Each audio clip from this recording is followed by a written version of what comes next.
All right, Rippers.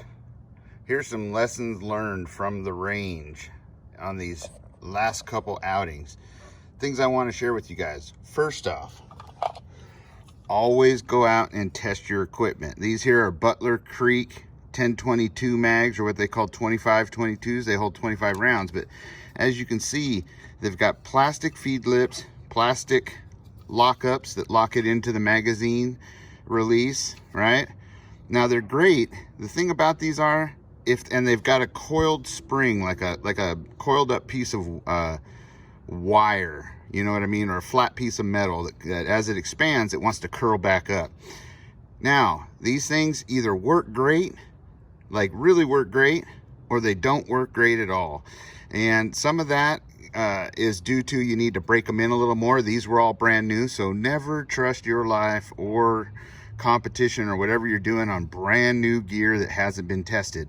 That's why we went out and tested it, and some of these, I've got two that work great, and I've got two that need to either be broken in more or returned. So that's a learning thing. Then I went out and scrounged me up some Ruger BX25s. These are original Ruger mags. You notice they've got metal feed lips, right? The spring system, I can't see it in this, but it is different than the other one. It's a higher quality and tends to work better. Haven't had a lick of problems with these, although they do lock up tighter. So a fast reload, getting them in there, you got to really make sure it's in there, or it'll drop out the bottom when you start shooting. So, and even though you got good stuff, because this is a lesson to buy quality, be sure to always test it as well, because expensive doesn't always mean works right all the time, right? You might have to adjust it. You might have to break it in. I mean, most people don't know it, but most guns should have at least a minimum of a 200 round break-in before you go trusting it to protecting you. You know what I mean? And some may say even more. And why not? You should be getting the practice anyway. So that being said, we went out, and on our next runs, you can see here what happened. I grabbed a new box of ammo. Now keep in mind, it's the same manufacturer, same bullet weight, same velocity according to the package, same exact stuff, but a different lot. And look what happened. Beforehand, I was zeroed in right here. It dropped my zero at least 6 inches, and it did it on both targets. Now, as you can see, side to side is good, and I'm right on the money. But you can see what started to happen here. And another trend started to happen. I'll show you more on the next targets, but you see how I got these kind of drifting off, firing early?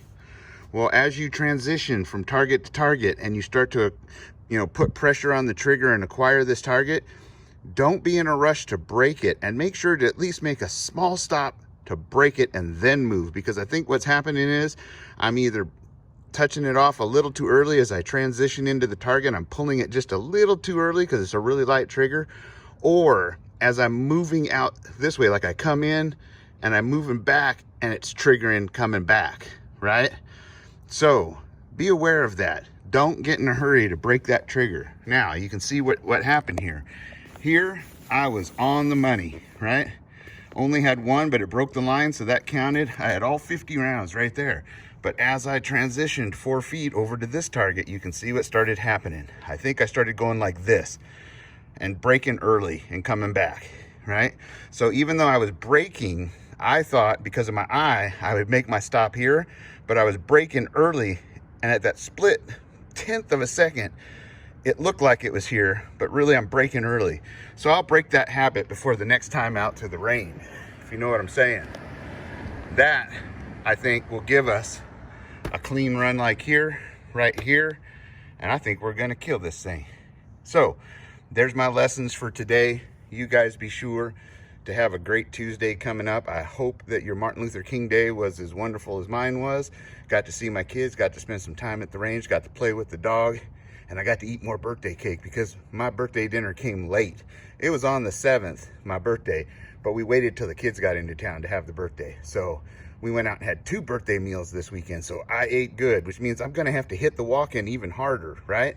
And so that'll be coming up on future videos as well. We got to get walking and in shape. And if you haven't been doing that, get over to JW Survival.